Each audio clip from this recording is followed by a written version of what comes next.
ये कहानी है एक छोटे से गांव की जिसका नाम था हरिपुर। हरिपुर में एक बूढ़ा पोस्टमैन रहता था जिसका नाम था रामलाल। रामलाल गांव के सबसे पुराने पोस्टमैन थे। उन्होंने अपनी पूरी जिंदगी गांव वालों को चिट्ठियां पहुंचाने में बिता दी थी।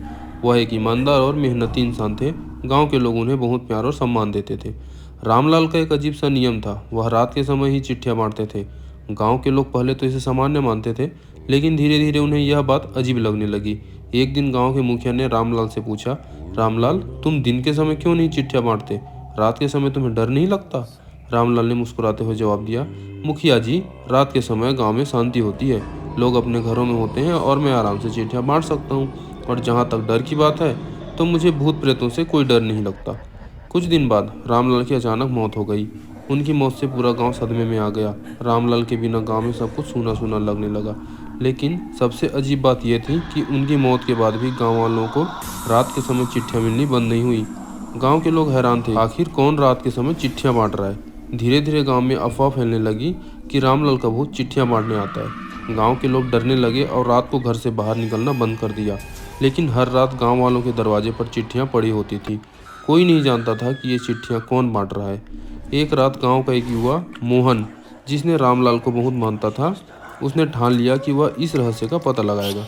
मोहन ने अपने दोस्तों के साथ योजना बनाई कि वे रात को जाग कर देखेंगे कि चिट्ठियां कौन बांटता है। रात होते ही मोहन और उसके दोस्त गांव के एक कोने में छिपकर बैठ गए।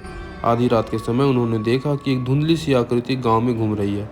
वह आकृति बिल्कुल रामलाल की तरह दिखती थी। वह चुपचाप हर घर के दरवाजे पर चिट्ठी रखती जा रही थी। मोहन ने साहस दिखाते हुए उस आकृति के पास जाने की कोशिश की, लेकिन जैसे ही वह पास पहुंचा, वह आकृति हवा में घुलकर गायब हो गई। मोहन और उसके दोस्त डर के मारे कांप उठे।